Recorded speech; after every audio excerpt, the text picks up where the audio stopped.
አንድ ወንድማችን አሁን መጣው ሐሴተ ማርያም ብላችሁ በጸሎት አስቡልኝ ብለው $120 ሰጥተዋልና እግዚአብሔር አምላክ እስቲ ሁላችሁም የሐሴተ ማርያምን ነፍስ ይማር በሉ። የሐሴተ ማርያምን ነፍስ ይማር እግዚአብሔር አምላክ ከቅዱሳን ተርታ ይደምርልን።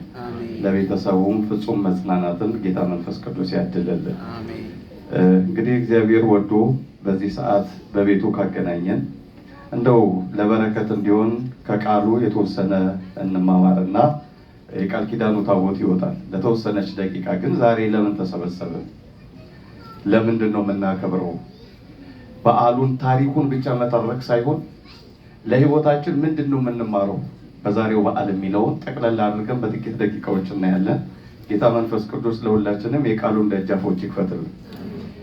ለትምህርታችን መነሻ ርዕስ የማደርገው በኦሪት ዘፍጥረት ምዕራፍ 18 ከቁጥር 4 ላይ የሚገኘው ቃል ይሆናል። አቤቱ በፊትህ ሞገስን አግኝቼ እንደሆነ ባሪያህን አትለፈኝ የሚል ቃል አለ። ሥላሴ እኛንም አይለፈን። ይህንን ቃል ደጉ አባት አብርሃም ለስሉስ ቅዱስ ያቀረበው የተማጽኖ ቃል ነው። አጋዕዝተ ዓለም ሥላሴ ዛሬ አብርሃም ቤት የገቡበትን የምናስብበት ነው። ባለፈው ሐምሌ 7 በዕለተ ቀኑ ቅዳሴ ተቀድሷል። ዛሬ ታቦቱን እናወጣለን። ግን ታሪኩን ስንመለከት መነሻ ሐሳቡ በዚሁ በብሉይ ኪዳን ላይ የተፈጸመ እውነተኛ ታሪክ ነው። የሚገርማችሁ የኢትዮጵያ ኦርቶዶክስ ተዋሕዶ ቤተክርስቲያን አስተምህሯ፣ ስርዓቷ ሁሉ መጽሐፍ ቅዱስን መሰረት ያደረገ ነው። የምንሰራቸው እያንዳንዷ ነገር ከመጽሐፍ ቅዱስ ውጪ የሆነ አንዳች ነገር የለም። የዛሬውን በዓል ስናከብር በኦሪት ዘፍጥረት ላይ የተጻፈ አንድ ታሪክ አለ። እስከ ቁጥር 4 ላይ ትንሽ ላነበው። በቀትርም ጊዜ አብርሃም በድንኳኑ ደጃፍ ተቀምጦ ሳለ እግዚአብሔር በመምሬ የአድባር ዛፍ ተገለጠለት። ማ ተገለጠለት? ከኔ ጋር ሁኑ፣ ልብ ብላችሁ ተከታተሉ።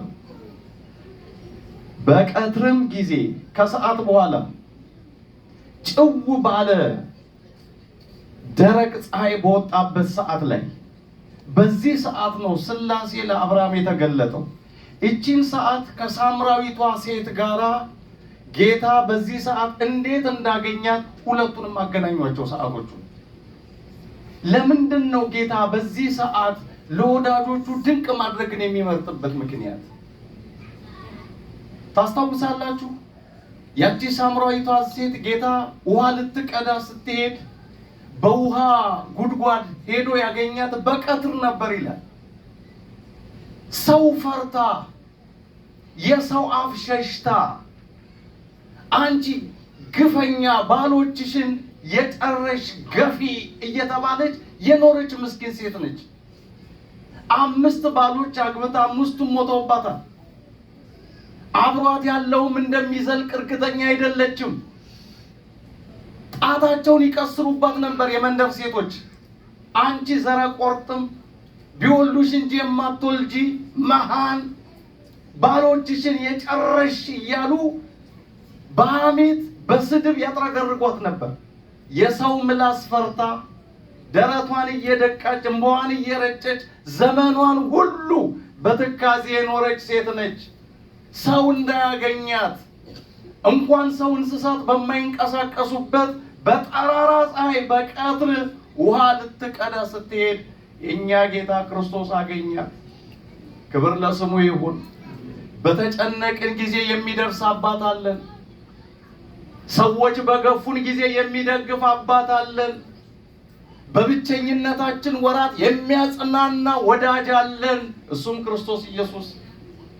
ይሄ ደግሞ ሰው ከመሆኑ በፊት ሲያደርገው የነበረው አምላካዊ ስራው ነው። በሐዲስ ኪዳን ነው ይችን ሳምራዊት ሴት ከ3ቱ አካላት አንዱ አካል ወልድ ተገልጦ ያችን ሴት አይዞሽ ብሎ ሄዶ ያጽናናት። አብርሃምም እንዲሁ በረሃብ ለ3 ቀናት ሲጨነቅ ነበር። ያለ እንግዳ እህል አልበላም ውሃ አልጠጣም ብሎ ቅድም ወንድሜ ተሼ ሲናገር ነበር።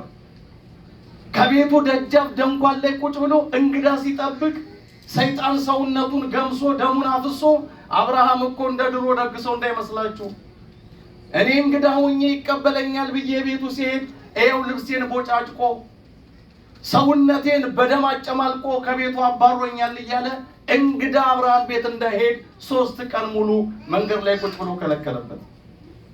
ያለ ሰው እህል አልበላም ብሎ 3 ቀን አብርሃም ጾሙን ውሎ አደረ። ቅን ሰው ነበር።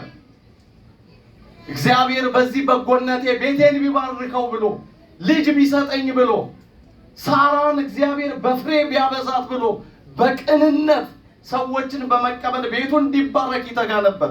ስንተጋ እግዚአብሔር ይባርከናል ወገኖቼ። ለሰዎች ቅኖች ስንሆን፣ ለድሆች ስንራራ እግዚአብሔር በእኛ ቤት ውስጥ ገብቶ ታሪክ እንዲሰራ እኛ መልካም ነገር ስናደርግ ባልጠበቅነው ሰዓት እግዚአብሔር ቤታችን ይመጣል። መጣ ሥላሴ ወደ አብርሃም ቤት። የልቡን ቅንነት ተመልክቷል። የህሊናውን በጎነት እግዚአብሔር አይቷል። ቅሩብ እግዚአብሔር ለየዋሃን ልብ፣ እግዚአብሔር ልባቸው ቅን ለሆኑ ሰዎች ቅርብ ነው እንዳለ ልበ አምላክ ዳዊት። ክፋት ለሌለባቸው በጎ ለሚያስቡ ሰዎች እግዚአብሔር የጥላቸውን ያህል ቅርብ ነው። ካፋችን እስትንፋስ ይልቅ እግዚአብሔር ቅርብ ነው ቅኖች ስንሆን። ወደ አብርሃም ቤት መጣ። አብርሃምም አይኖቹን ቀና አድርጎ 3 ሰዎች በፊቱ ቆመው አየ። ባያቸውም ጊዜ ሊቀበላቸው ከድንኳኑ ደጃፍ ተነስቶ ሮጠ፣ ወደ ምድርም ሰገደ፣ እንዲህም አለ፣ አቤቱ በፊትህ ሞገስን አግኝቼ እንደሆነ ባሪያን አትለፈኝ ብዬ እለምንሃለሁ አለ ይላል። ማንን ነው እንዲህ የሚማጸነው አብርሃም? መልሱልኝ። ማንን ነው እንዲህ የሚማጸነው? ሥላሴ። ከላይ ስናነብ እግዚአብሔር ለአብርሃም ተገለጠለት ነው የሚለን። አብርሃምም ቀና ብሎ 3 ሰዎች አየ ይላል።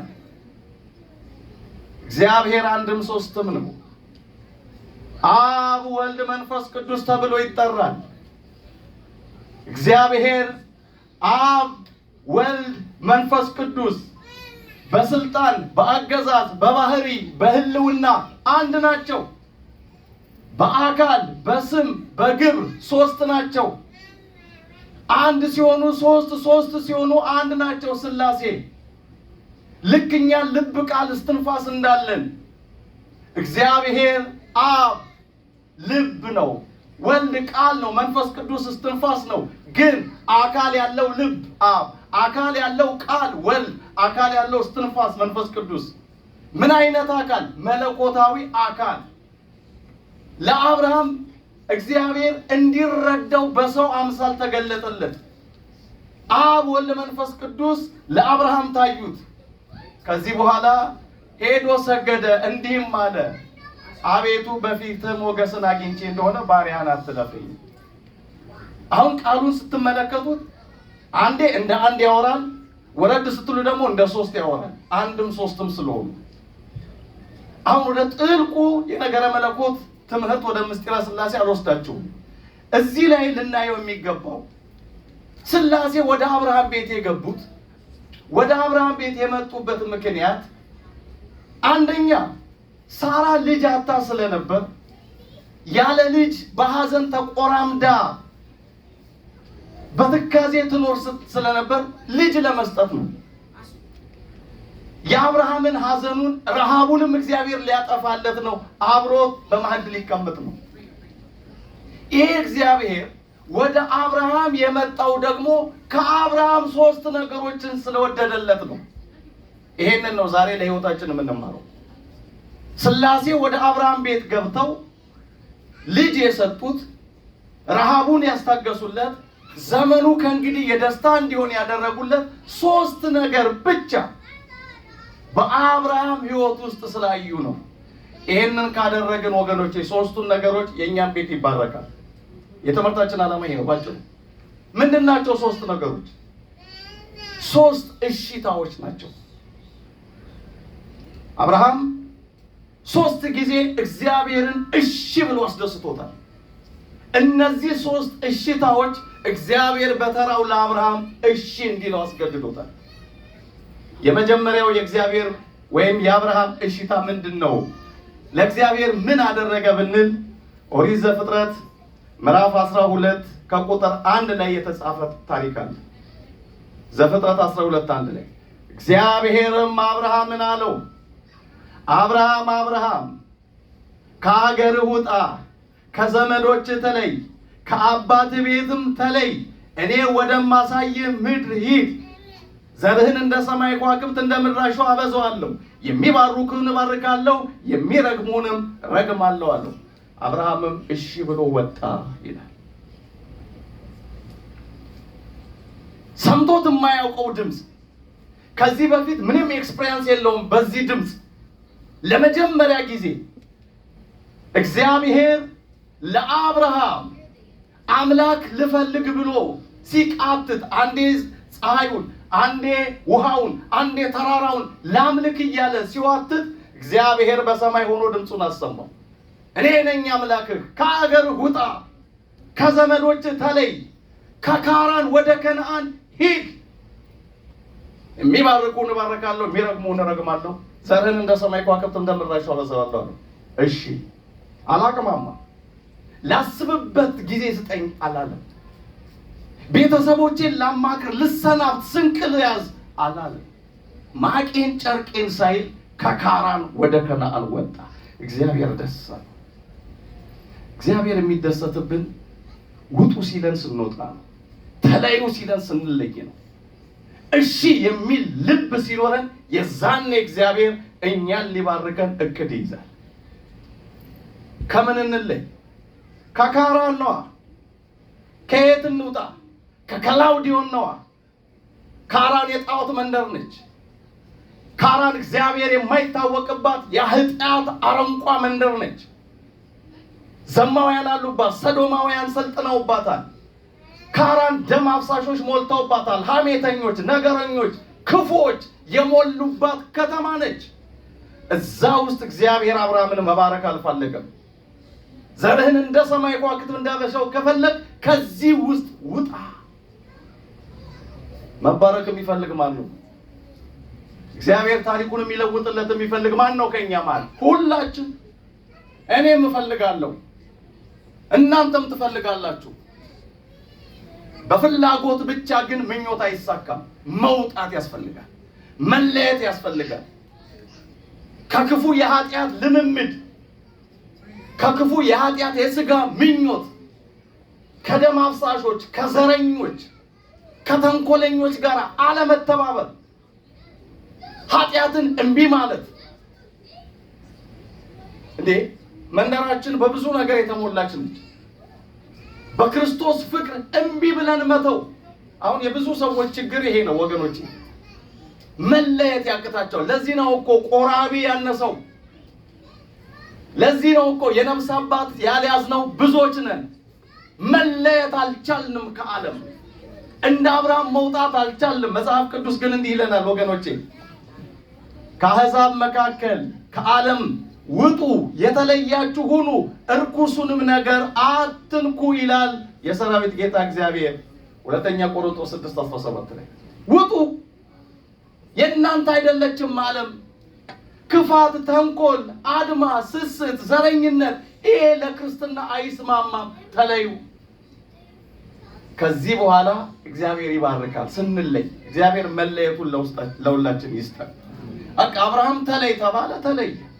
መንፈሳዊ ሁን ተባለ፣ መንፈሳዊ ሆነ። ከጣዖት ጋር ከእንግዲህ እንዳትነካካ ተባለ፣ እምቢ አልነካካም አለ። ዘረኝነት ጣዖት ነው፣ እንዳትነካኩ።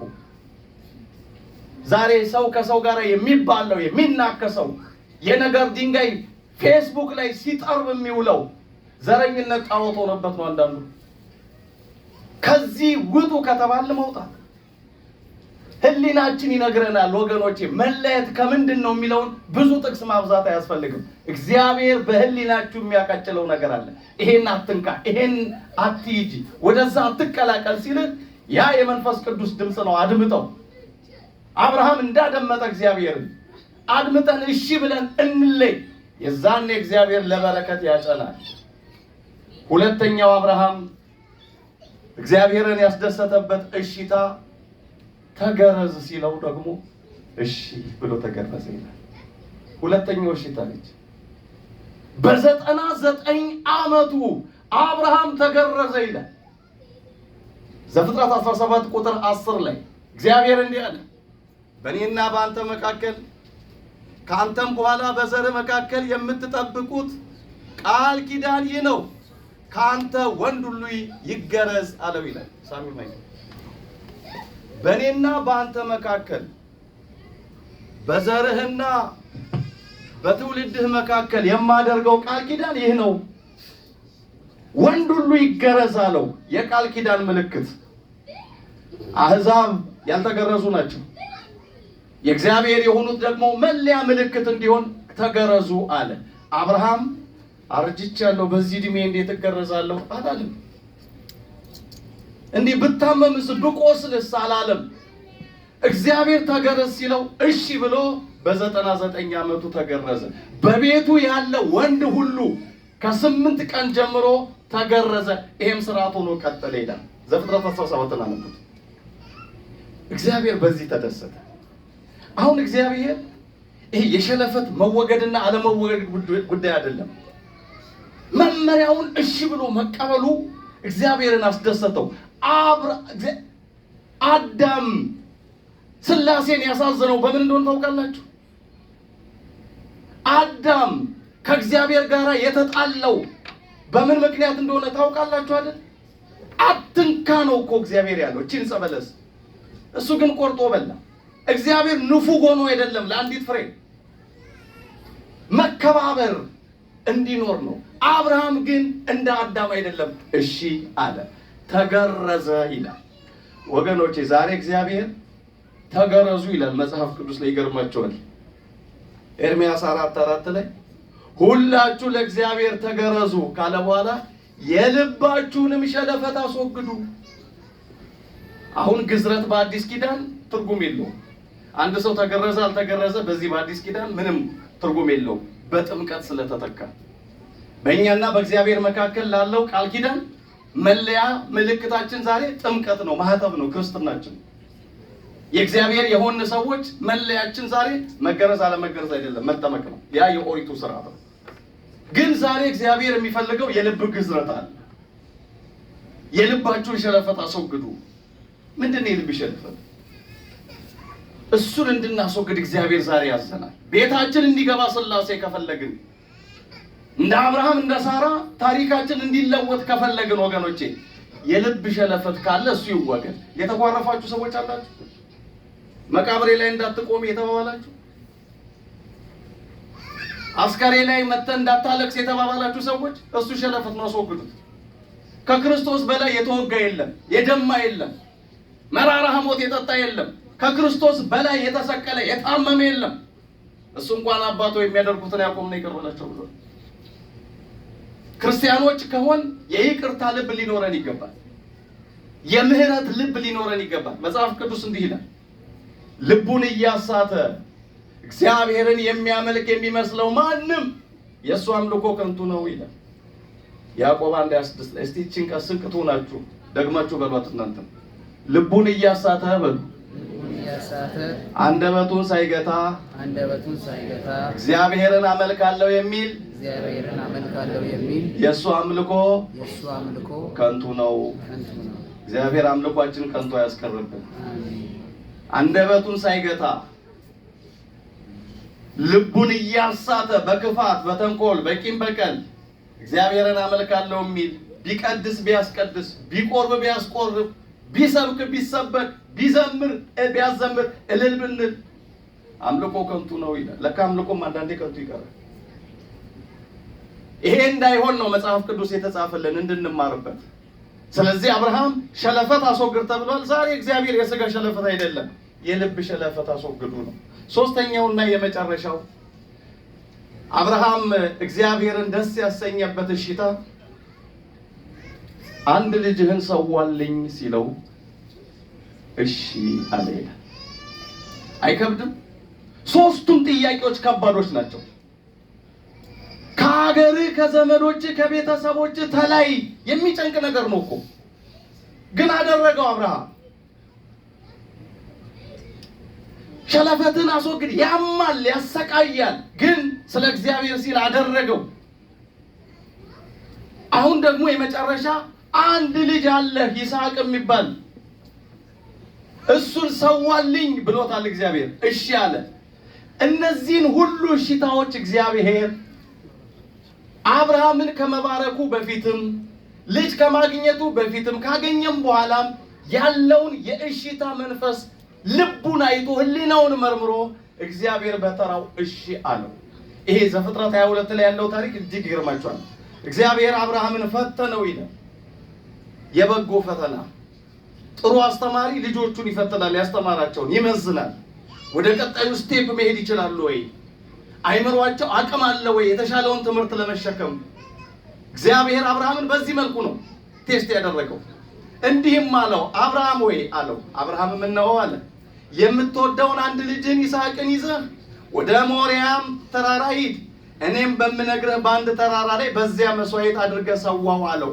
አብርሃምም እሺ አለ እንዱ ደስ ሲል አብርሃም የዋህ አባት ቅን ታዛዥ እሺ ባይ ልጅን ሰዋ እሺ መጽሐፍ ቅዱስ ምን እንደሚል ታውቃላችሁ እንግዲህ ልጅ አካል ነው የአብራክ ክፋይ ነው እኛን መጽሐፍ ቅዱስ ምን ይለናል ሰውነታችሁን ለእግዚአብሔር የተቀደሰ መስዋዕት አድርጋችሁ አቅርቡ ሮሜ 12 ላይ አብርሃም ልጁን እንደሰዋ አካሉን ለመስዋዕት እንዳቀረበ እናንተም አካላችሁን እጃችንን ለእግዚአብሔር እንሰዋ ጉልበታችንን ለእግዚአብሔር እንሰዋ ያንደበታችንን መስዋዕት ለእግዚአብሔር እናፍስስ ሰውነታችን ለእግዚአብሔር የተቀደሰ መስዋዕት ይሁን በኃጢአት በርኩሰት አናቆሽሽው እናንተ የእግዚአብሔር ቤተ መቅደሶች ናችሁ ነው የሚለን የመንፈስ ቅዱስ ማደሪያዎች ነን ስለዚህ ህይወታችን ትዳራችን የተቀደሰ ይሁን አናቆሽሽው ባል አካልህ ለሚስት ብቻ ነው ሚስት አካልሽ ለባልሽ ብቻ ነው የእግዚአብሔር የተቀደሰ መስዋዕት ነን ሰውነታችን ህይወታችን ሁሌም የተባረከ የተቀደሰ ይሁን አብርሃም አካሉን እንደሰዋ እኛም ለእግዚአብሔር እንለይ እንሰዋ ከዛም ባሻገር ወገኖቼ ለእግዚአብሔር የሚገባውን መስዋዕት እሺ ብለን እናቅርብ በደስታ ለቤተ መቅደስ ስጦታ ስጡ ስትባሉ አታጉረምሩ መባ ስጡ አስራት በኩራት አውጡ ስንባል አናጉረምርም ወገኖቼ አስራት በኩራት የእግዚአብሔር ገንዘብ ነው አንዳንድ ሰዎች ምጽዋትና አስራት ይምታታባቸዋል ምጽዋት ይሄ ቤተክርስቲያን መተን የምንወረወራት 10 ብር 5 ብር እሷ ምጽዋት ነች መባ ነች አስራት በኩራት ግን የተለየ ነው እግዚአብሔር በመጽሐፍ ቅዱስ ያዘዘው ግዴታችን ነው 1000 ብር ደሞዝ የሚያገኝ ሰው 100 ብሩ የእግዚአብሔር ነው እናንተ አይደለም 2000 ብር ደሞዝተኛ ከሆናችሁ 200 ብሩ የእናንተ አይደለም አለዛ ሌቦች ይለናል መጽሐፍ ቅዱስ በትንቢተ ሚልክያስ ምዕራፍ 2 ቁጥር 11 ላይ ሰው ሰውን ይሰርቃል እናንተ ግን እኔን ሰረቃችሁኝ በምን ሰረቅን ብትሉ በአስራትና በበኩራት ሰርቃችሁኛል ስለዚህም በእርግማን እርጉሞች ናችሁ እስኪ ፈትኑኝ ይላል መጽሐፉ ላይ የሰማይ መስኮቶችን ባልከፍት ምድራችሁንም ባልባርክ እስኪ ፈትኑኝ አስራት በኩራቱን አውጡና ይላል አልባረክ ያለልን ወገኖቼ ደሞዛችን እየሰረቅን ነው እግዚአብሔር ከዚህች ላይ ቆርጬ እኔ ምን ሊተርፈኝ ይላል እሱንስ ማን ሰጠ ሲጀምር እቺ ነች ደሞዜ ከሷ ላይ ይሄን ቢል አውጥቼ የትራንስፖርት ቶ እግዚአብሔር ይሞላል ማድጋ በወይን የሚያጥለቀልቅ አምላክ መረብ መጎተት እስኪያቅታቸው በአሳ የሞላ ጌታ ኢየሱስ ክርስቶስ ኤልሻዳይ ነው ስላሴ ቸር ነው ሁሉን ሳናስበው ሰርፕራይዝ ያደርጋል አሜሪካ መጣለው ብላ አስበታካለን ዛሬ የምንኖረው ኑሮ እንኖራለን ብለን አስበን እናካለን እግዚአብሔር ግን አደረገው የነገውንም እሱ ያውቃል ስለዚህ ከእግዚአብሔር ጋር ግብ አንፍጠር ቃሉ የሚለንን እናድርግ እሱ ደግሞ በተራውኛ ቤት ይሞላል ብዙ ሰዎች ተባርከዋል በዚህ ጉዳይ በነገራችን ላይ አስራት በኩራታቸውን ጠንቅቀው የሚያደርጉ ሰዎች ባልጠበቁት መንገድ እግዚአብሔር ሰርፕራይዝ አድርጓቸው የታመኑለት ጌታ ለቤታቸው ታምኗል ለኑሯቸው ለተዳራቸው ታምኗል እግዚአብሔርን የያዘ ደግሞ አይራብም አይወድቅም አይደህይም አያጣም እግዚአብሔር ቸር አምላክ ነው። ክብር ለስሙ ይሁን። ስለዚህ አብርሃም በ3 እሽታዎች እግዚአብሔርን አስደስቷል። እግዚአብሔርን በተራው ወደ ቤቱ መጣ ያስደስተው። ከሀገር ውጣ ስለወጣሃል፣ ተገረዝ ስለተገርዘሃል፣ ልጅህን ሰዋልኝ ስለህ አላቅማማህም ብሎ እግዚአብሔር ወደ ቤቱ መጣ። ስለዚህ ወገኖቼ እግዚአብሔር ወደኛም ቤት እንዲመጣ እሺ እንበል። እግዚአብሔርን እሺ በሉት ነው የሚለው። ዲያብሎስን ግን እንቢ በሉት ከእናንተ ይርቃል። ስለዚህ እንደ አብርሃም እሺ የሚል ልብ ይዘን ቤታችን ኑሯችን እንዲባረክ እግዚአብሔር ቸርነት፣ የድንግል አማላጅነት፣ የቅዱስ ዑራኤል ጸሎትና ልመና ሁላችንን ያግዛል። አሜን።